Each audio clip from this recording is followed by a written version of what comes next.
नमस्कार दोस्तों। 17 सितंबर को हो रही कोलकाता रेप मर्डर केस की सुनवाई, जो न सिर्फ एक गंभीर महिला सुरक्षा का मसला है, बल्कि इस मामले को लेकर सुप्रीम कोर्ट में चल रही सुनवाई के दौरान कुछ ऐसी घटनाएं हुई जिनकी वजह से यह मामला और भी चर्चा में आ गया। तो चलिए जानते हैं कि आखिर सुप्रीम कोर्ट में ऐसा क्या हुआ जिसकी वजह से कपिल सिब्बल जैसे बड़े वकीलों की प्रतिष्ठा और रेपुटेशन भी दांव पर लग गई। कोलकाता के आर्जिकल मेडिकल कॉलेज में एक 31 साल की महिला ट्रेनी डॉक्टर्स के साथ हुआ रेप और मर्डर, जिसने पूरे देश को हिलाकर रख दिया। इस केस को लेकर सुप्रीम कोर्ट में सुनवाई चल रही है और केस की गंभीरता को देखते हुए पूरे देश की नजर इस पर टिकी हुई है। हाल ही में इस मामले में कुछ ऐसे बयान सामने आए जिनकी वजह से कोर्ट रूम में माहौल गर्म हो गया। कपिल सिब्बल जी तो सुप्रीम कोर्ट के एक सीनियर एडवोकेट है और पश्चिम बंगाल सरकार को रिप्रेजेंट कर रहे हैं सुप्रीम कोर्ट में। वो सुप्रीम कोर्ट में इसी केस की सुनवाई के दौरान विवादों में घिर गए। यह सुनवाई कोलकाता के आर्जिकल मेडिकल कॉलेज में हुए बलात्कार और हत्या के मामले से जुड़ी थी। सुनवाई के दौरान लाइव स्ट्रीम की एक क्लिप सोशल मीडिया पर वायरल हुआ, जिसमें कपिल सिब्बल जी को हंसते हुए देखा गया। इसके रिएक्शन में सीबीआई का पक्ष रख रहे सॉलिसिटर जनरल तुषार मेहता जी कहते हैं कपिल सिब्बल जी को एड्रेस करते हुए कि किसी ने अपनी जान गंवाई है, कम से कम हंसिए तो मत, और उन्हें याद दिलाते हैं कि यह बहुत ही गंभीर मसला है। जबकि जस्टिस पार्दीवान ने पश्चिम बंगाल सरकार की कड़ी आलोचना करते हुए उन्हें कहा कि मैंने अपने 30 साल के करियर में ऐसा मिसमैनेजमेंट, ऐसा केस का मिसमैनेजमेंट कभी नहीं देखा। इसके बाद क्या था, सोशल मीडिया पे मुख्यमंत्री ममता बनर्जी, आर्जिकल मेडिकल कॉलेज के उस समय के प्रिंसिपल संदीप घोष और इस केस से जुड़े हुए सारे लोगों का भरसक विरोध सोशल मीडिया पर होने लगा और कपिल सिब्बल जी को भी इस सोशल मीडिया ट्रायल्स का सामना करना पड़ा। उन्हें भी आलोचना और समालोचना का शिकार होना पड़ा। दोस्तों, जिसके बाद 17 सितंबर को सुनवाई के दौरान कपिल सिब्बल जी ने कोर्ट से अपील की कि इस केस की लाइव स्ट्रीमिंग ना की जाए। उनका कहना था कि ये केस बहुत ही सेंसिटिव मामला है और सुनवाई को लाइव दिखाने से उनकी फीमेल कलीग्स को धमकियां मिल रही हैं। कपिल सिब्बल जी ने कहा कि सोशल मीडिया पर उनकी फीमेल कलीग्स के बारे में गलत बातें की जा रही हैं, यहाँ तक कि उन्हें एसिड अटैक और रेप तक की धमकियां दी जा रही हैं। उन्होंने अपनी चिंता जाहिर करते हुए कहा कि मेरी 50 सालों की कमाई, मेरी प्रतिष्ठा खतरे में है और इससे मेरे साथी वकीलों की इज्जत और सुरक्षा को भी खतरा पैदा होता है।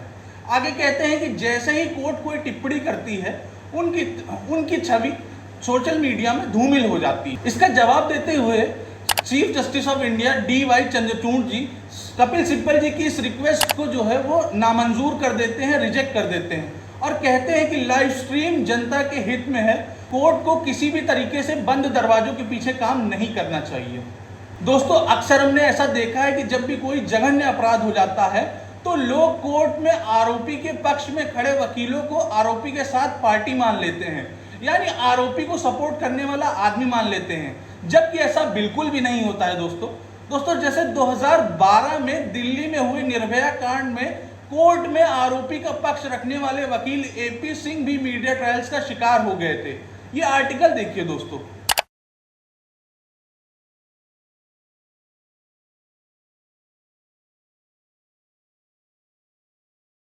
जबकि ऐसा बिल्कुल भी नहीं है दोस्तों, जैसे डॉक्टर्स को अपने प्रोफेशनल एथिक्स में ये सिखाया जाता है कि उन्हें अपने पेशेंट्स को पहले ट्रीटमेंट देना है, उसके बाद उसका बैकग्राउंड चेक करना है कि वो क्रिमिनल है या फिर वो टेररिस्ट है।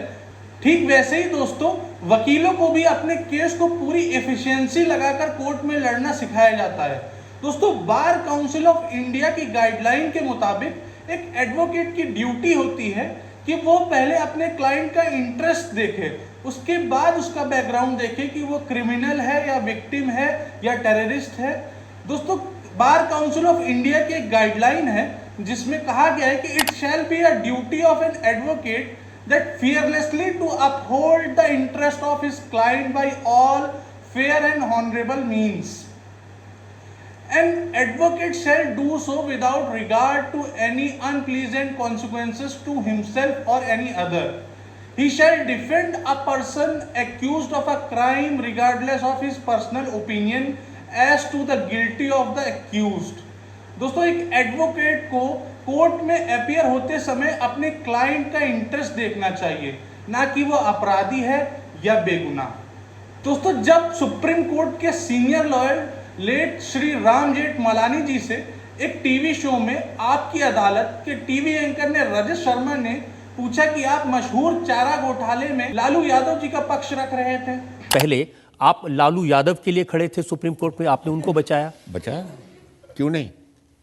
Where justice, somebody comes for justice, it's my duty as a lawyer. And you know that we have a rule of professional conduct and etiquette, statutory rule. अगर उसका मैं उल्लंघन करूं तो मुझे प्रोफेशन से निकाल सकते हैं। No lawyer shall refuse to defend a person on the ground that he believes him to be guilty, or that he is unpopular, or that he is believed by many other people to be guilty, or a bad person, or that it will bring him unpopularity. I am subject to the bar. दोस्तों, अगर अजमल कसाब को हमारे doctors medical treatment दे सकते हैं, जिस आतंकवादी ने 166 भारतीय महिलाओं और बच्चों को बेरहमी से मार डाला, तो एक लॉयर अपने क्लाइंट का इंटरेस्ट नहीं देख सकता, भले ही उसका क्लाइंट अपराधी ही क्यों ना हो। आतंकवादी हमारे लोगों को मार रहे थे और हमारे डॉक्टर्स उसकी मरहम पट्टी करना चाहते थे। मैं जानता हूं वो उनका प्रोफेशनल एथिक्स है कि एक डॉक्टर को अपने मरीज का बैकग्राउंड नहीं देखना चाहिए, लेकिन मेरे पास उस समय ऐसे महान आदर्शों के लिए वक्त नहीं था। दोस्तों, कपिल सिब्बल जी ने 17 सितंबर की सुनवाई के दौरान अपना स्टैंड भी क्लियर किया। वो कहते हैं, we are not here for the accused, we don't stand for the accused, we are only called upon what the state has done. इस क्लिप को ध्यान से सुनिए दोस्तों। We're not for the accused. We don't stand for the accused. We're only called upon to tell you what the state has done. You're looking at it, Malads. And moment your lordship makes any comment, Malads, then the entire, Malads, we have a reputation. We have 50 years of reputation, which is being destroyed. Overnight is being destroyed. इन सारे fact से एक बात clear हो जानी चाहिए कि एक lawyer सिर्फ एक ऑफिसर ऑफ कोर्ट होता है, ना कि वो एक्यूज की साइड होता है और ना ही वो विक्टिम की साइड होता है।